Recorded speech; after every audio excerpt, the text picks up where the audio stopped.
Hello, my name is Ólafur Jónsson. I am a citizen of Iceland and live in Reykjavík. I am a sea captain and has been involved in the fishing industry here and around the world all my life. If you have heard now about the Panama Papers and the corruption in the Icelandic society, and it amazes you, I would like to tell you more about this. This is just not happening in Iceland. We have had big problems last 30 years. Or since this party, the Farmers' Party, the party of the Prime Minister, against all involved in fishing in the year 1984, changed the fishing rule. We had very good system then to direct our fishing, where everybody was equal. But they changed it so it was possible to monopolize it. They called the quota system very corrupt and very bad for the nation. It took only 10 years to ruin the fishing industry of this country. 10 years. Even though national prices of our export had doubled. Our fishing industry was bankrupt. It was then 1995 when they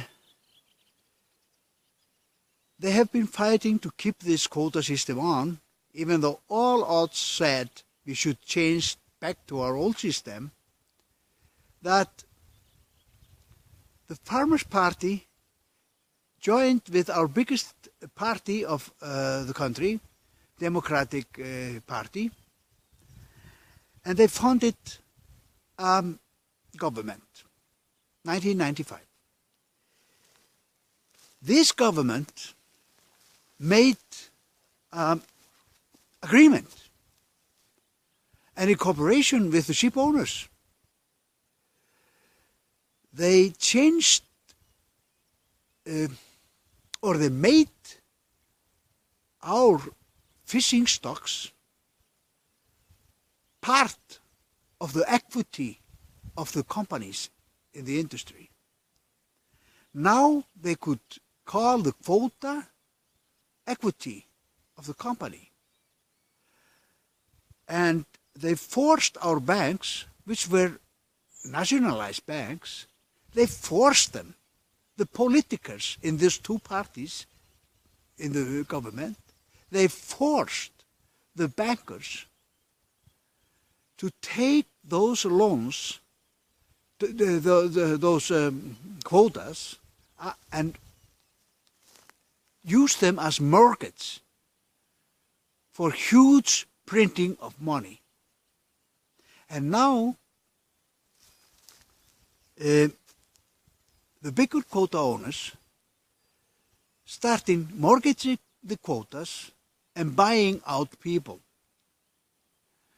What they were doing was they were mortgaging all income of the nation for the next 20, 30 years without putting the money into the fishing industry. No, nothing went into the industry really. But the loans and the debts of the fishing industry multiplied. They went from 160 milliard kroner up to 600 millard kroner. I don't know how many thousands, how many millions and millions of dollars they went up. But this is what ruined our community. Now, we didn't take every year the profit of the fishing, and we couldn't even fish the good years anymore, because now the bankers said, hey, you have to have stable quantity of fish so the quota prices don't rise or fall or rise or fall. So we stopped fishing our quotas. We stopped fishing our fish. You should see the just now, if you go out here, you see the big fish eating the small fish all over the our fishing zone.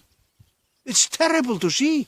You open up a cod and there comes 3 cod out in good size. And so we didn't have any income.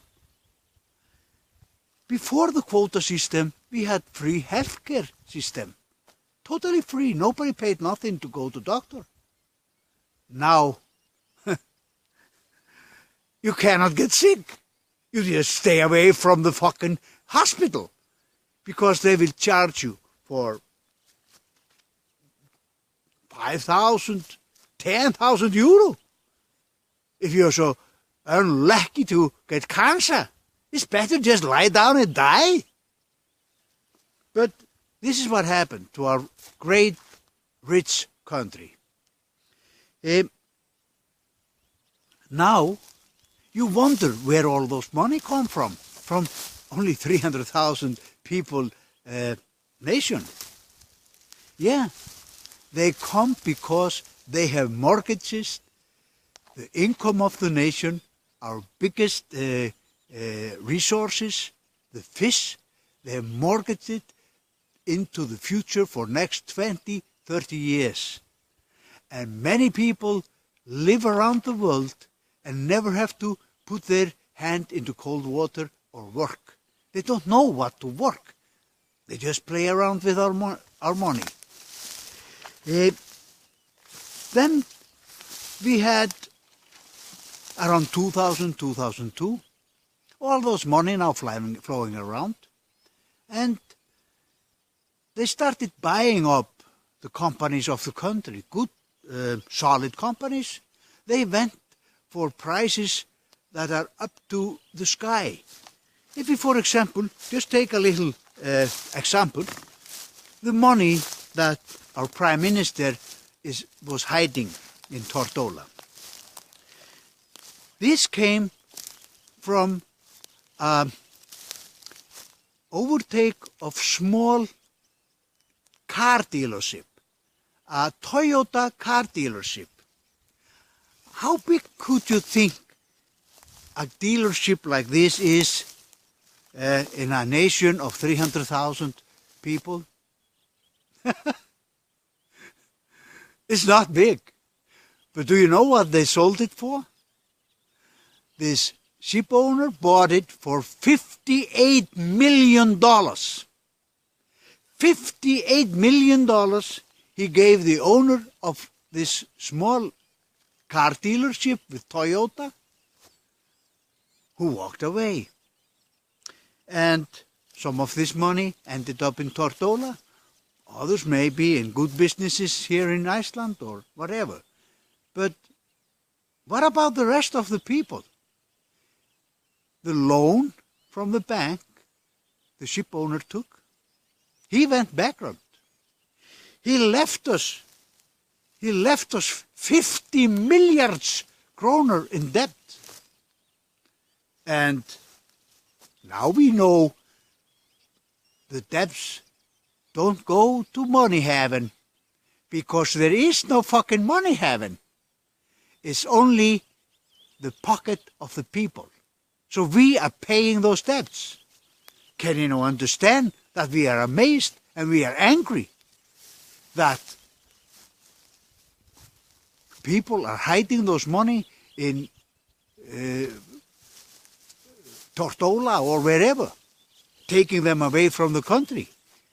Why don't they keep them here, where the rest of us is forced to keep all our money?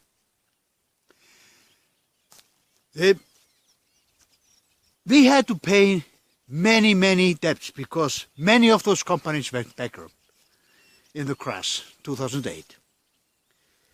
What happened then to the rest of it? Now there was left only 450 milliard kroner. Yeah. The corrupt politicers helped the fishing ship owners to keep on paying those debts because they couldn't. So they kept the low krona.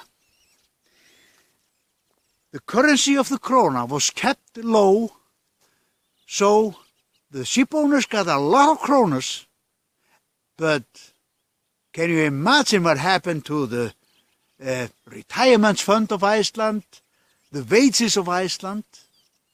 We couldn't buy nothing. This nation went through 4-5 years of very big struggle. And we were the richest country in the world of natural resources. Only 300,000 people. Our elders were starving, really starving. Our health care system is broken down. Before the quota system, we built all this nicest in the world. We had everything here, 1983. Now all is corrupt. All is broken down. We have old equipment. We cannot pay the people the wages they need. It's terrible. But those that hold the money call themselves now the elite. They call themselves the elite and they will take care of us. We can eat the bread falling from their table. Well, I hope you now understand how bad we feel about our beautiful country being handled like that. I hope you have a good life wherever you are, and thank you for listening to my small video.